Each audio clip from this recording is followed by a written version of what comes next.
Welcome to GoSimcha, the podcast that takes you on an in-depth approach to the Jewish music, entertainment, and simcha world. Now, here's your host, Zeesha Littman.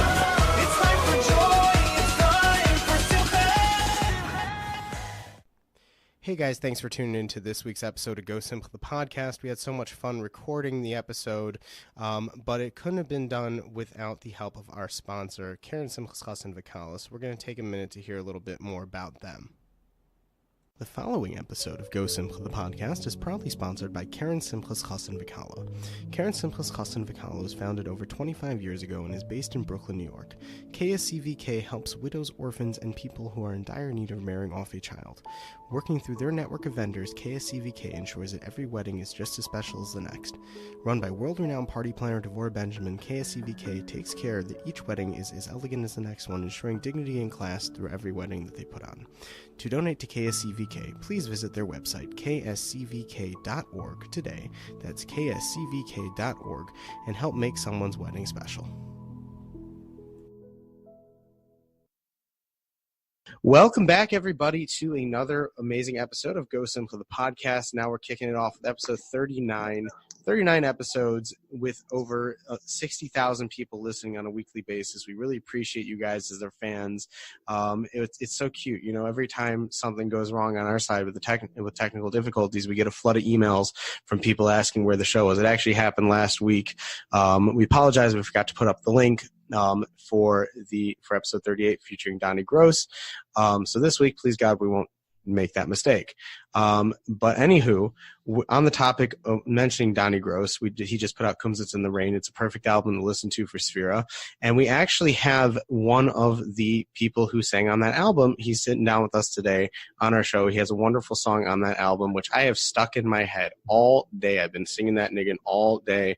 And I'm so excited to finally bring him on board the show. I'd love to welcome the young and talented Dovid Pearlman to GoSimcha, the podcast. Dovid, what's good, my friend? How you doing?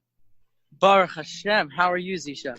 I'm cool, man. I am cool. Thank God for air conditioning because it is a sauna outside our offices. It's actually great here. I'm in New Jersey right now, actually. It's not bad. Not bad at all. Where in New Jersey are you located? Well, I'm in Yeshiva in Teaneck in TABC, but I'm from Staten Island. For all of those who know about Staten Island, it's this little unfortunate place, part of the 5 boroughs that everyone forgets exists. Yeah. Wait, you're in Yeshiva. Did you say you're in Yeshiva? Yeah, finishing it up, actually. I'm going to be going to Eretz Yisrael during this Elzman, actually. Ooh, well, you're more than welcome to stop by our offices if you'd like and come down and hang out with us. 100%. Which yeshiva are you going to? Mevaseret Zion. Oh, wow. That's really funny. Yep. My friend happens to be the cook over there. Oh, my gosh. I'll definitely have to hit him up. Yeah, he's a cool dude. But anywho, that's really awesome. So, wow, you're in Yeshiva, and you're a singing sensation. I mean, I've seen you put out singles. You've put out music videos. I even saw a video you did for your Yeshiva itself, which was really cool. Now, let's talk about this for a minute. How did you get into music? All right, so it all started. First of all, my father, Aryeh Pearlman, who I owe it all to him for introducing me to music. He started an a cappella group before I was born. Kind of predates like the 613, the Maccabees. It was I think it was called the Shabbatons. Ask anybody who was around before it was big to make music videos. This was like the 90s. He was one of the first, and it was kind of like he trailblazed the whole entire Shabbos bar mitzvah scene when that was like a new concept. So very big in the 90s and in the beginning of the 2000s. Then the other guys started to pop in, and my dad had a bunch of different guys who were, there's someone new, younger and newer on the block that obviously it's time for the next generation. But he led the way for so many other a cappella groups. And I still to this day, I go on jobs with him. When I was younger, he had a lot more jobs. This is like a side thing for him. But right. So I was introduced to singing. I literally was like 2-3 years old. I'd go with him away to Hotel Shabbatons. We'd sing together. I would always love singing. So eventually, when my father approached me and told me that Yerachmiel Begun, who's the owner of the Miami Boys Choir, was looking for new additional members to the choir, I obviously said, well, that would be a great opportunity. So we set up an audition. It worked out. Baruch Hashem. I was 8 years old at the time. And I joined the choir. Yeah, I was the youngest guy for a while, actually. I was known as the little one. And it was never that tall of a guy. So even when I was 13 and my voice was super high, people still thought I was a lot younger than I actually was. Either way, it worked out. Yeah, Baruch Hashem. 5 years in the choir. Did a lot of, that was definitely, my way into the Jewish music industry. Yerachmiel introduced me to so many new concepts, such as, how to sing and dance at the same time and not get out of breath. Like, that's a big thing. That took a lot of practice. And it's the idea of stage presence. Right. And, you have to understand also feeling your way through a song. You don't just sing something straight. You have to feel it with your neshama in a way. You have to sing it in a way that tells a story. So he would teach you how to sing with expression, adding vibrato, all these different things. I owe a lot of it to Yerachmiel Begun for really, in a way, shaping in many ways, the way I sing now. So he was a great mentor. And I have such appreciation to him and to my, for the 5 years I was in the choir. After I left, which was when I was 13, 14, I released an album called Miracles, which was original songs by a woman named Chayla Newhouse. Yep. And that album, Baruch Hashem, really took off in the Lakewood Bar Park scene. May I interject? I mean, that was actually. I remember I sent you a message on Chol Moed on Pesach. I was actually cleaning up my house, and I was putting on the radio, and that song came on. I was like, who is this guy? This guy is like, he's singing like English music, but it actually sounds good, and like I'm gonna listen to it through the entire track. And then I looked at the radio, and I was like, oh, it's Dovid Pearlman. So I sent you a message. I was like, man, I got to get you on my show. I just heard your song. And I'm just like, wow, blown away, dude. Like, thank you. Chaya has a way with lyrics and tunes. They come straight from her heart, and they inspire so many different. I have all different types of Jews who've come over to me, religious, non-religious, saying how it affected them personally and really helped them grow, have a better understanding of Shabbos, to find the beauty of Shabbos. It's beautiful, honestly. So I'm very grateful for her to give me the opportunity to, sing on her album. It was really special. That's amazing. That is amazing.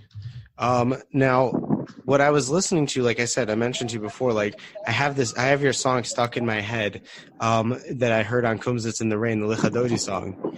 Now, where did you write that song? Is that a cover? Because you just gave it over so well.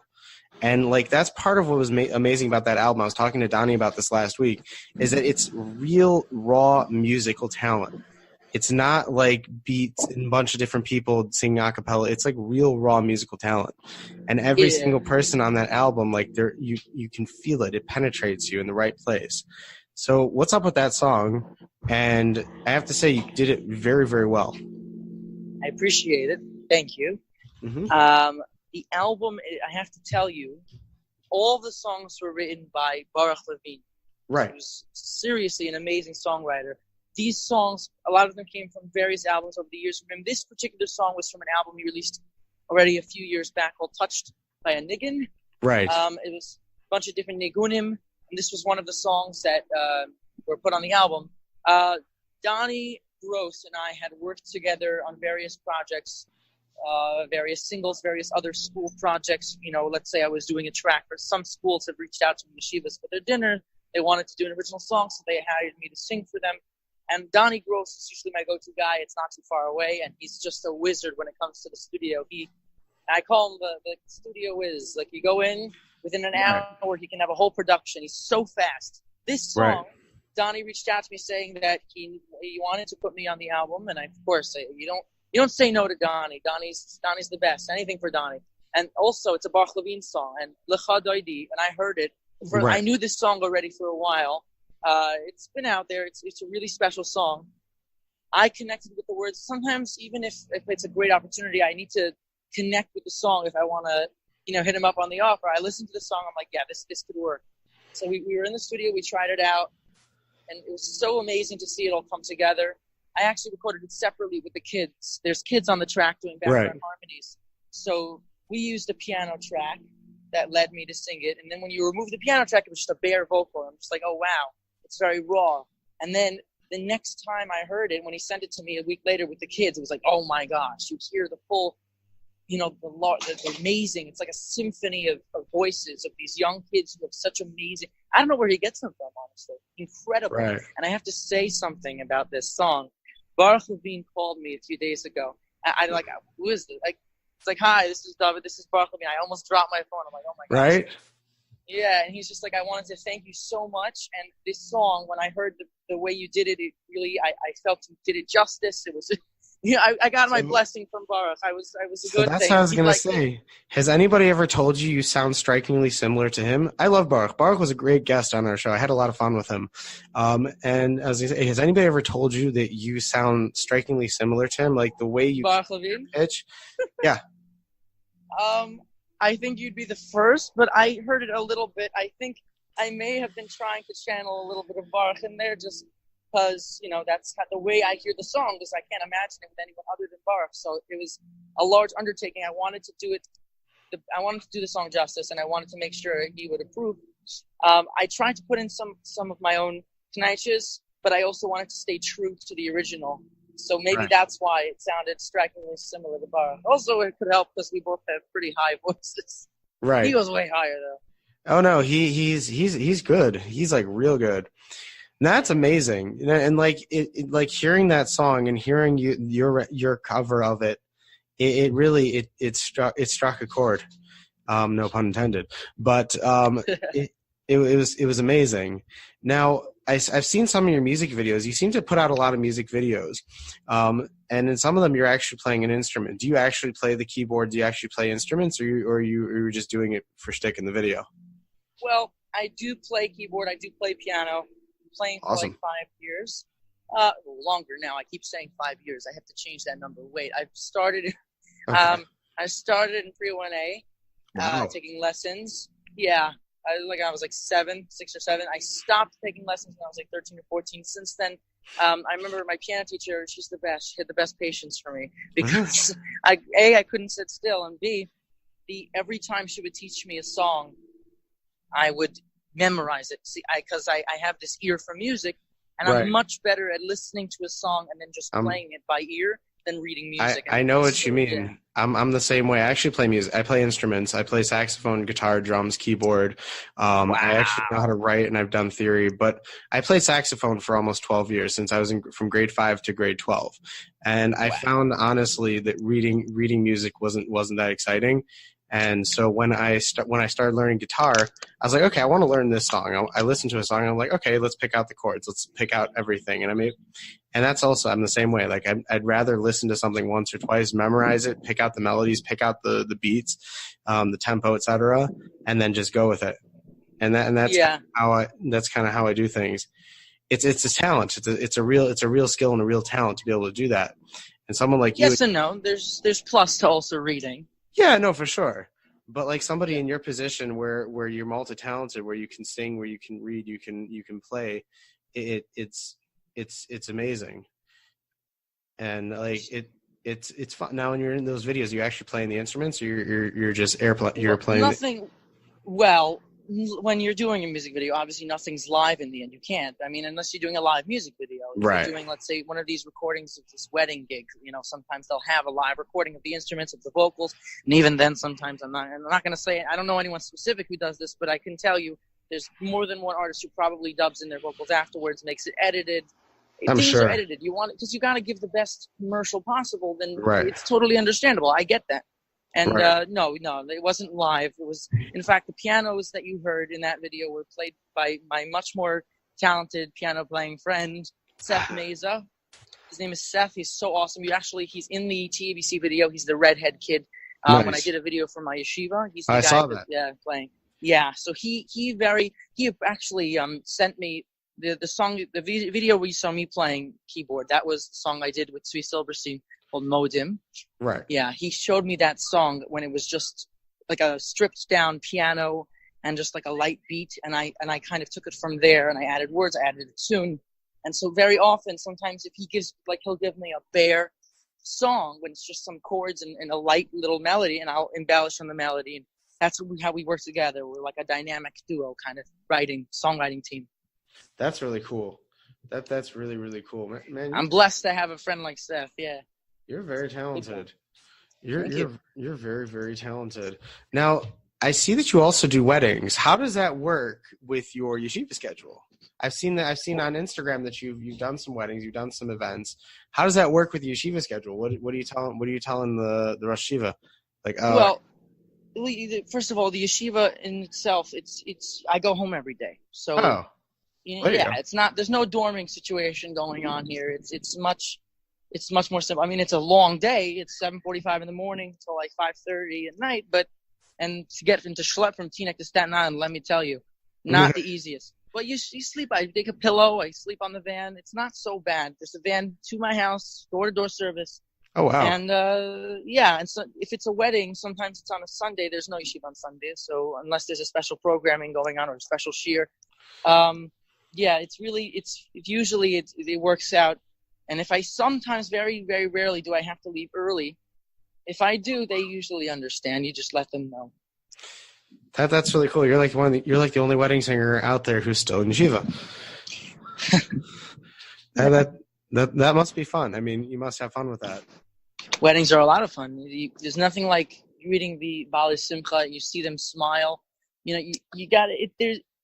When Hashem says, "Listen, everyone has a purpose or a tachlis in life," and when it comes down to it, if your purpose is to make other, let's say you can sing, then there's no reason why you should hold it back. If Hashem gives you a gift, you have to share it. If you don't share it, you're basically stealing from the world, because this is obviously a strength you were given, and if you don't use it, you're basically wasting your time. Like, you're wasting what Hashem gave you. Hashem gave you something. Make other people happy. Inspire others. Make others happy. So yes, singing at a wedding is a lot of fun. It's very rewarding when you make people happy. It's there's nothing like it. That's amazing. What's the biggest crowd you ever sang in front of? Biggest crowd. So what would have been the biggest crowd, by the way, would have been Miami Boys Choir was going to do a show in Nassau Coliseum. Wow. That would have been insane, but unfortunately it was canceled. Not sure why it was canceled, but it is what it is. These things happen. But the biggest show was probably between about 5,000 people in Eretz Yisrael. It was a great show. That was, again, also a few years ago. I remember that was a Miami Boys Choir, I think. But it was pretty insane when you finish. Israel, I have to say, the audiences in Israel are a lot less jaded. I don't want to kind of knock. It's really New York audiences, and I'm from New York, so I don't care if I knock them. I'm allowed to go for it. People. Yeah, and basically New York people, when it comes to Jewish musicians, Jewish singers, kind of take them for granted. A lot of the music you see, a lot of it comes from Brooklyn. A lot of people, they're like, Jewish guys, they're just these musicians. You're a dime a dozen. Yeah, you could walk and bump into, I just bumped into Michal Brzezinski in the street the other day. You bump into different singers. They're regular Joe Schmoes like me and you. So when you come to a concert happening in Brooklyn College, okay, shkayach, we'll go, we'll enjoy. But then we clap and then we leave. In Israel, it's a totally different ballgame. Miami Boys Choir, it's not just more fun. There's this level of excitement that you could feel in the air, because these are, a lot of times, we're flying in. They don't always have these many, these artists that they follow. A lot of times they're following these American artists, and they're coming to Israel. Oh my gosh. We had security guards barring down the doors because of the screaming. There was glass doors. You could see on the other side people smacking on the glass. Let us in. We want to take a picture with them. It was insane. Because here we don't. Well, actually, I have to say, we're in Ramat Beit Shemesh, so we have a bunch of famous artists who live out here in Beit Shemesh. I walk down the street, I run into Dovid Lowy or Ari Goldwag or Dovid Lowy's parents live across the street from me. Yeah, so I run to Dovid all the time, and it's fun, You see these guys in shul, you hang out with them, you schmooze with them. But it's I know what you mean, because when they do concerts here in Israel, and when they do these types of things, it's more fun. It's we call in Ivrit chagiga. It's exciting, it's fun, and people are really into it. And it's even like that when you go to these out of town cities too, where it's not such a where you have. I'm from Detroit. I'm originally from Detroit, Michigan. When we used to have these concerts come, I remember we used to have this Hanukkah concert every single year. That the community would put on this Hanukkah concert every year, and we'd get Dede, we'd get sometimes Lipa would come, we'd get and it'd be gishmak, it'd be exciting. This is not something that us little small town folk get to see on a regular basis. And I remember one year remember one year when I was like maybe in grade 6 or 7, and we had Dede come, and he gets up and he just starts making fun of himself, and then he launches into one of his songs, and the whole auditorium just went crazy. And it's fun, it's exciting, you know. Like, I guess in New Park, like since it's not, you're so used to it. It doesn't give that same effect. The music doesn't penetrate as much as it should, and give that same effect. Sure. We've come to the time of year again. It's the 2019 Ura auction with prizes much bigger than before. Just you wait, see what we have in store. Sold tickets to Israel, a big fat check, and the shade-tone jewels to put on your neck. Pay your rent, get a car, let us clear your debt. Go relax and win some weekly cash. We'll cover your tuition bill and maybe give you a new van. We'll send you on a trip nearby or to the Holy Land. Shop online or in New York, you'll get a great big shopping spree. Or $50,000 you can take home instantly. It's easy to enter, just call us or go online. Just make sure you do it before you run out of time. More than $600,000 in prizes, only $5 a prize. Enter now at uraauction.org or call 1-877-7-AUCTION. I love Out of Town. The best. The best. That's it, man. But I heard you're doing a concert on Thursday with my buddies Only Simchas. Yeah. I actually used to work with them for about 3 years. I'm very close with them. They're good people. The Katzes are great people. And I heard you're doing a concert with them. What's up with that? Well, basically tomorrow what they're going to be doing for Yom HaTzmaut, they want to do a 30-minute kind of live stream concert of, like, get everyone into it with some fun music. Right. It's a private event. I don't know if anyone can actually, it's probably invite only to the actual live event, but like for the live stream on Instagram Live, by all means, everyone should join. It'll be 9 to 9:30 p.m., obviously, and it'll be fun. It's just going to be great fun. I think people, get in the spirit of Yom HaTzmaut. It's really nice. Nice. Well, wait till you come here next year. Yeah. You shall see. You shall see how everything just kind of... Everybody makes a bar. You'll be smelling barbecue for days. Oh my gosh! So it's like Kiviyachol, like July 4th. It's like 4th of July, except people are bigger. People are more into it. In the schools here, certain schools here, they get real into it. They have all these different events, things like that. And everyone's really heavily involved in certain circles, and like in with 4th of July, it's a day of barbecue. You're off, fireworks, barbecue, beer, all that fun stuff. But you'll see, it's a crazy celebration out here. But that concert should be cool. You said it's a private concert. What do you mean? You're going to be? It's just going to be for a few people. The live stream is meant for the general public. This is more of a live stream event. This is kind of like, I'll be singing from a little studio, wherever it is, private address. But the live stream itself is just, for everyone to come all watch and enjoy. Only Simchas. Only 9 to 9 p.m. There you go. That's really cool. I that sounds like a lot of fun. I might tune into that. If I'm up. I probably won't be. I'll try to if you're on, I'll give you a shout out saying, like, listen, this guy is up 3 a.m. You got to say Only Simchas, then you got to say GoSimcha. GoSimcha. There you go. You got to do a little product plug. But anywho, that's really fun. So you seem like you're having a lot of fun with this, and it must be fun to be like, this is like your business. You're still in yeshiva, but you more or less have a business. You have something you're doing, and you're going out there to make people happy. What's it like to be still in yeshiva, have your own business, going on touring and doing these concerts and doing these weddings and making albums? Like, it must be so surreal for you. I remember when I was in high school, I wasn't doing this, but it must be so surreal for you. Well, experience. I'll say this.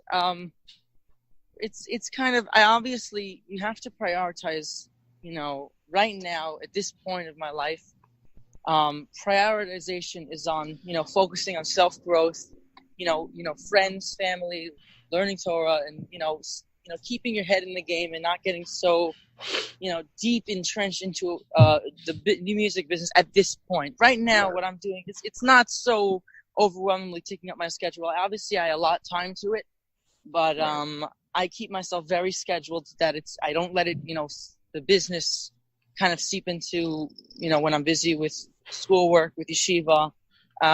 Especially this summer is going to be very exciting. This summer I'm going to be joining the staff at Camp Morasha. It's we're going to be working on some incredible stuff. We got with Shimi Sokol, great videographer. So that's exciting. We're, God willing, going to have a nice single and a video being put out. So that should be like the next, hopefully, big summer song. But after that, I'm going to be going to yeshiva. And when I go to yeshiva, I will continue to write music and I will always, I'll be creating new music in the studio.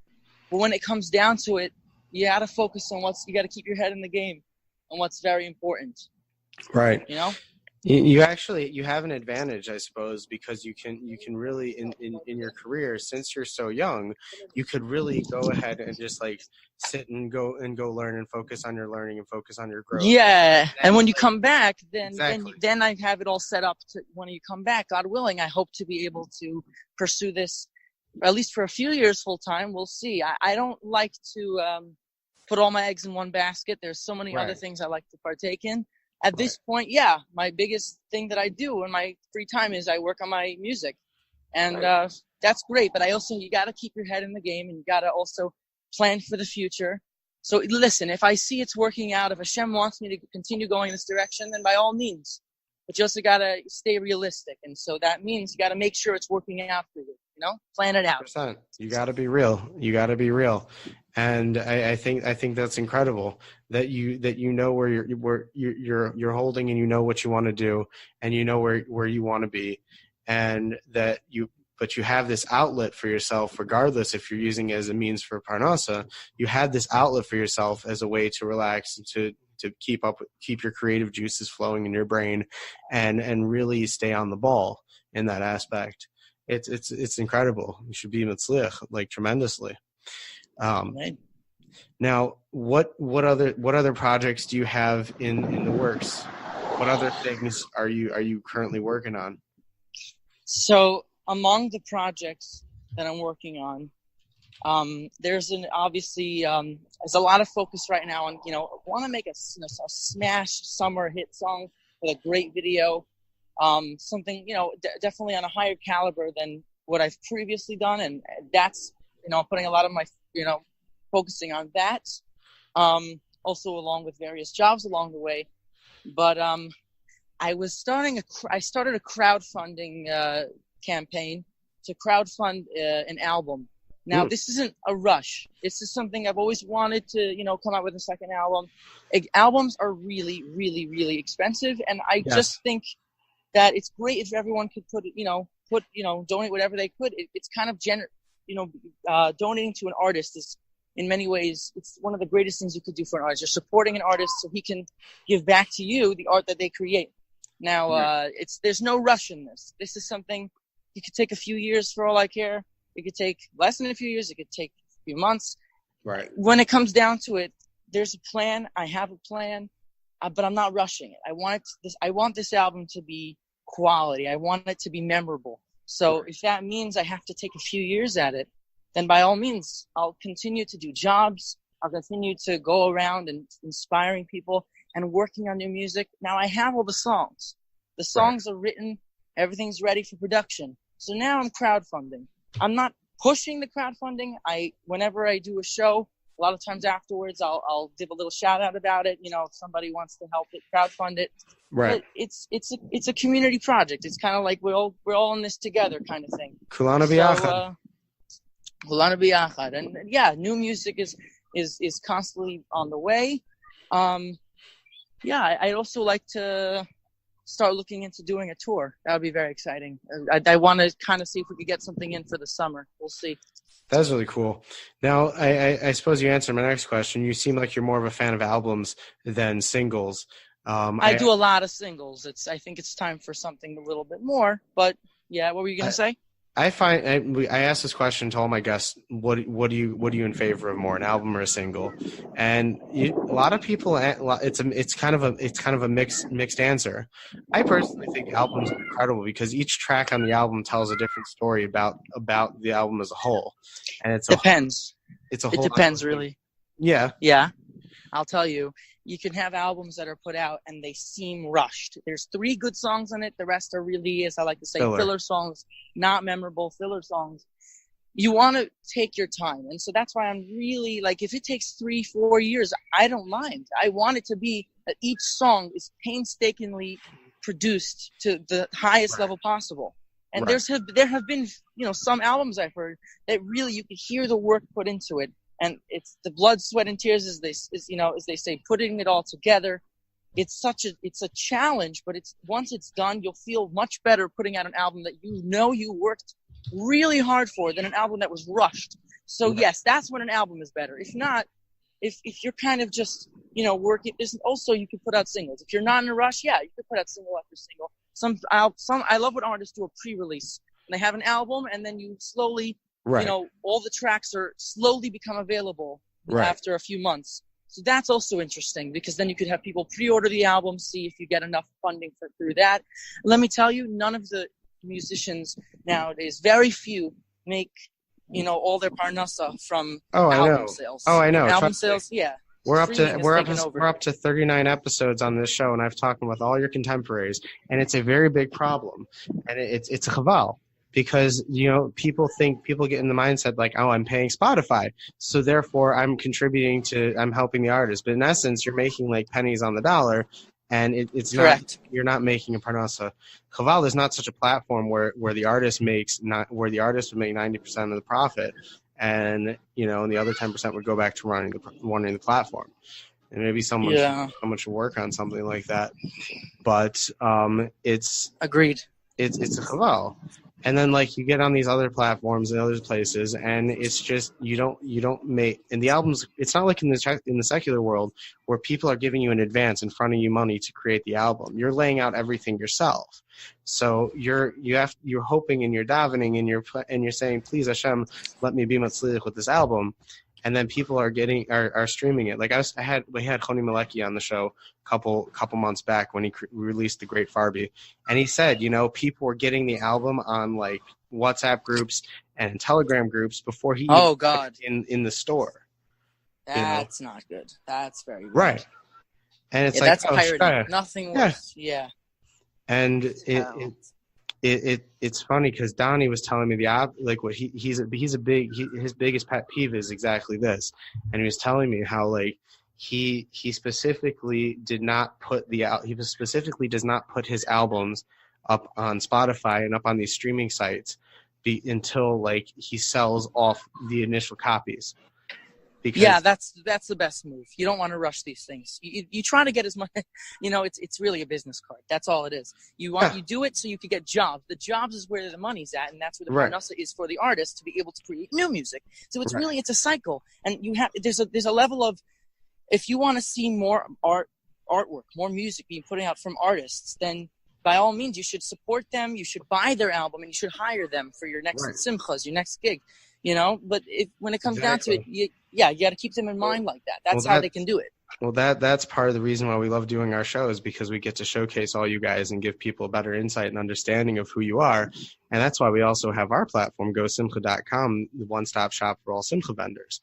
So you can come and you can listen to the show, and know about your artists, know about these people, and you can go ahead and book guys like you for weddings and give you that parnassa. And it's really like, because it's true, like with the rare exception of a few people in the Jewish industry, you guys aren't making bank off of this, and it's a chaval, but it could be changed. Yeah, it's a small business when it's very cutthroat, right? But listen, that's why I also believe to a certain extent you should just create music, because obviously keep your mindset that you're not in this necessarily just for the money. First of all, if somebody enters the Jewish music business just to go into the money side of it, you're not going to have a good time. You want to have a good time is you want to do it lishma. The real reason, do it lishma. And the money that comes along with it is great. Yep. But I think that it's easier said than done, obviously. But you should try to keep in mind, like, why you're really doing this, what your purpose in life is. That you're doing this is to make others happy, and that's this. Inspire others, make them happy. That's really it. And it's kind of a give and take. You make others happy, and they get happy. You're happy. And it's great. Exactly. It's awesome. Exactly. To bring joy and simcha to people. It keeps you down to earth. Yeah. And that's one of the biggest things, one of the major cruxes of music is that it's, if you're doing it right and doing it lishma and putting all your koach into it, the power of music comes out and really connects people. And that's why I've spoken with many of your contemporaries, and we all say the same thing. It's like the music, they all tell me the different stories of how their music has impacted so many people's lives. And you said it yourself. You have people who tell you that their songs have impacted their lives. And it's just absolutely incredible. And like I said, when I listened, going back to your song on Comes It's in the Rain, the Lichadodi, I listened to that and it just struck a chord in my heart. It hit me right where I needed. I was telling this to Donnie, like every single track, because it's so pure and because it's like so, it's just what it is. It's music. It's in its purest form. That's how you know you're doing it right. That's right. Nothing like real music. Exactly. Nothing ain't nothing better, my friend. And I think also, like I said, you're in a very good position because you can see the bigger picture. You're not in your late 20s, 30s, and you're doing this. You're still young, and you still have. That's only because I started younger that I was able to see the bigger picture earlier. That's the good thing about starting when you're younger. Yeah. And I'm not going, fully in it yet. It's kind of like I'm still on the outside looking in. Exactly. But I'm in enough to know the bigger picture. It's kind of like both at the same time. Exactly. Yeah. And it should serve you well. It should really, really serve you well, and it should be that way. And help with the advancement of your career. And we should have you come back on in a couple of years when you're this big guy, when you're like bigger than Shweki, and you're sitting there saying like, oh man, I was on GoSimcha the podcast back in the day, and now I'm bigger than Shweki, but. Halavai. Shweki's a good guy. Halavai, yeah, he's a great guy. I met him a few times. Really special. I'm sure. I'm so sure. down to earth, by the way. So down to earth. I'm sure. See, we have a Shweki here in Beit Shemesh. His brother lives here. Yeah. Oh, that's Yosef Chaim, right? Yep. He's also a singer. See, we're not as cool as New York, but we got famous people here roaming the streets. That's right. You got famous people's brothers. No, he's also big. He's very big in Israel. Yeah, he's very big. We also got the original. We got Shlachlach. We got Lenny Solomon here also. Yes. I was at his house once in Beit Shemesh. Really? Yeah, he's a trip. He's a great person. Yeah. He was one of our. I think he was the third episode we did of GoSimcha the podcast. And that's nice. Send him my regards. I will. I really will. Well, Dovid, it was an absolute pleasure to have you on the show. I really got to know you a little bit better, and I see like how well connected you are to your music and to your fans and to what you're doing, and you're really getting yourself in the right direction. You're putting yourself in the right direction, and your music speaks for itself. I just got one more question for you. What was what's the most crazy fun experience you ever had in this whole business, in this whole doing this? Crazy fun experience. What was the craziest thing? Craziest thing. There's a level of this craziness when I constantly get these people asking me for birthday messages. There's this like fascination on Instagram DM where it's not even a few amount of people. There's been like on average a couple, a day on Instagram. People have been asking me. So that adds up to, tons of people saying, can you please send a birthday message to my friend? I'm like, you're asking me? You're asking me. And yeah, they actually, and then they send their reaction videos, and it's absolutely hilarious because I don't get the hype, like there's this hype of, I got Dovid Pearlman to wish me a happy birthday. And it's like, it's like a shtick. It's like a shtick at this point. I think my hidden calling in life is to be a birthday messaging person. I don't know, like to give shout outs for their birthdays. That's funny. Yeah, it's very funny when you see like people get all hyped up, and it's fun. It's really nice because I connect with the fans through Instagram. I actually have doubled down on not being too much on Instagram. So Baruch Hashem, I'm not an Instagram addict anymore. I had a little phase, scrolling mindlessly, but now I just use it as a platform to instantly connect with fans, and it's very special. And you meet all sorts of amazing, fun, crazy people through Instagram, and you can connect with them on a different level than you could have 10, 15 years ago when the singers didn't really have that way to connect. So yeah, I guess a lot of funny, crazy things if you look through my Instagram, meeting people, connecting with people from thousands of miles away, and then meeting them in Israel, special thing. Like, oh, you're in Israel, I'm in Israel too. And like, I meet these different people. So yeah, I have all sorts of crazy stories, but we'd be here all day if that would be the case. Yeah, no, it's getting late on my end. You got to bounce off because you have a test because you're still in yeshiva. So that's right. You are still in yeshiva, my friend. You got a test still. That's all. Yeah, good. One more month. One more month. That's right. That's right. One more month. Hang in there. Hang in there.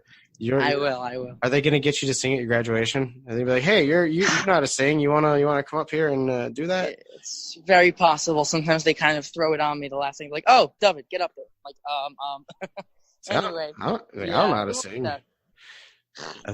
No, but you have this amazing podcast going on. It's really special. No, I do know how to sing. I was making a joke with you. I'm also a singer, but I don't like doing. Oh yeah. I'll check it out. I just like playing. I like jamming. But yes, we do have this amazing podcast. It's fun.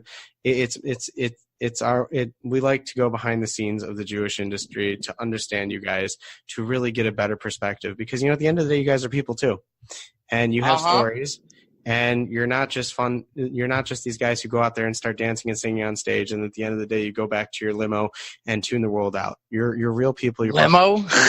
Exactly. That's right. It's not that extravagant. Jewish music doesn't get that crazy. It's really more. But yeah, I get what you're saying. You get into the Odyssey and you go back to New Jersey. But no, it's fun. We have fun with this show, and I really appreciate you coming on board with us today. We get to know your story a little bit more, get to see the progress with you, and please God, you should continue to be matzliach. And when you're in Israel next year, don't be a stranger. You're more than welcome to come down here, come out here, hang out with us, come out here for Shabbos, whatever you want. Doors always open. All right. I'll take you up on that offer. We'll have some cholent. Cholent is good. All right, my friend. Pleasure having you, and I look forward to be here. For sure. I look forward to hearing good things. You've just listened to another wonderful episode of GoSimcha the podcast. For more news, updates, and information on our next episode, like us on Facebook, follow us on Instagram at GoSimcha Live, and don't forget to check out the show notes and videos on www.gosimcha.com along with zeradio.com. Thanks for listening, and remember, Go Simcha!